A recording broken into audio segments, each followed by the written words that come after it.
seek help. And I think a lot of people have suffered because they're afraid to say, listen, I need help. I need to talk to someone.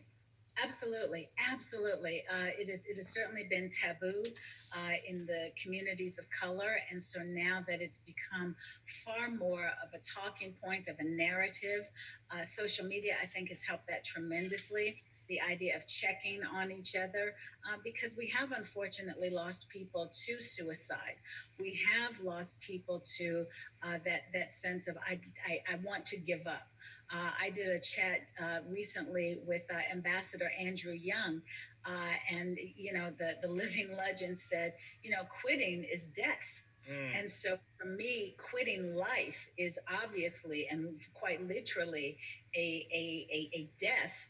But before you even get to that point, we want to be able to catch ourselves and catch each other. And you're absolutely right. It affects everyone in terms of the human race. So, Kim, you have a question about your children. Hit me. I do. So for parents everywhere dealing with this, the quarantine schedule, is especially in terms of sleep, and now that kids are going back to school and things, the sleep schedule is so often out of whack. How does that? Of course, we know sleep is important, but in terms of the sleep cycle and when we're supposed to be asleep, and especially for kids and with growing and things like that, can you speak to that area for us, please? 100%. First of all, sleep is important for all of us, but particularly for kids. The older kids get, the less they need to sleep, but they still need at least 8 to 10 hours when they're teenagers. And my teenage son, by the way, is a great example of this because he'll sleep to 1 o'clock if you don't wake him up. But when kids are not getting enough sleep, here's the problem.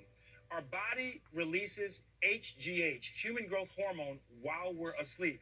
And the HGH is what our kids need to grow, their nails, their hair, their muscle repair. So they need the HGH. So if they're not sleeping, they're not releasing enough HGH.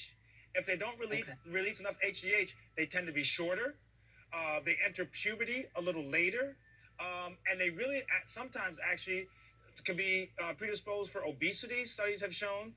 And also, they don't learn as well, by the way, if not getting enough sleep because they're foggy. So sleep is important. And I know it's tough with the pandemic. But yes, your kids have to get the proper amount of sleep.